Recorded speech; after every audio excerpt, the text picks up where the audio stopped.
سأل سائل بعذاب واقع للكافرين ليس له دافع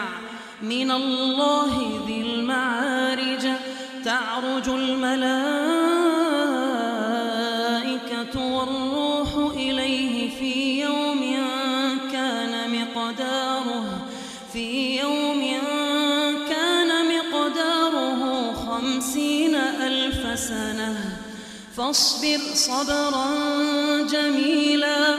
إنهم يرونه بعيدا ونراه قريبا يوم تكون السماء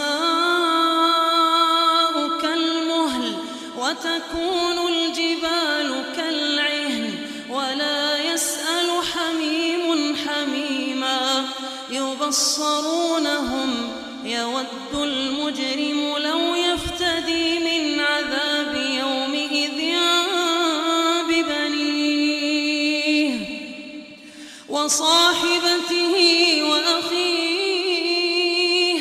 وفصيلته التي تؤويه ومن في الأرض جميعا ثم ينجيه كلا إنها لظى نزاعة للشوى تدعو من أدبر وتولى وجمع فأوعاه إن الإنسان خلق هلوعا إذا مسه الشر جزوعا وإذا مسه الخير منوعا إلا المصلين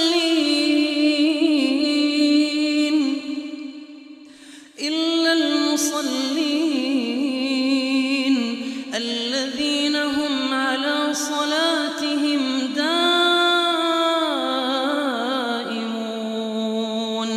والذين في أموالهم حق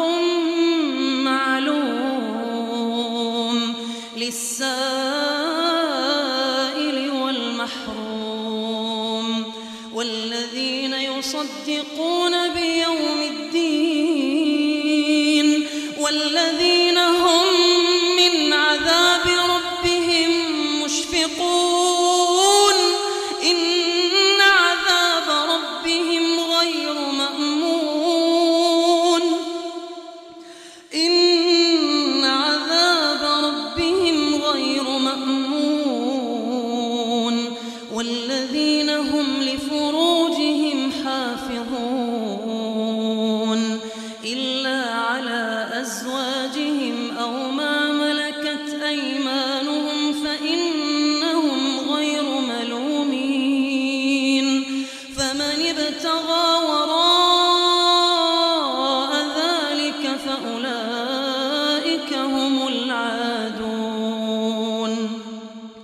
والذين هم لأماناتهم وعهدهم راعون والذين هم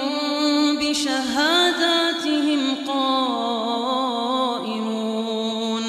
والذين هم على صلاتهم يحافظون أولئك